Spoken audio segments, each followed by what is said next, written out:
Simpsons fans believe the show predicted a massive snowstorm in 2026 that would bring extreme cold and chaos. In the imagined scene, thick snow covers cities, roads are buried, and daily life comes to a halt.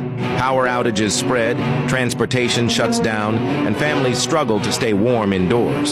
Sirens echo as emergency crews battle the freezing conditions. What looks like a simple cartoon moment feels like a serious warning about nature's power. Once again, viewers are left questioning whether The Simpsons' snowy vision is just fiction or something more.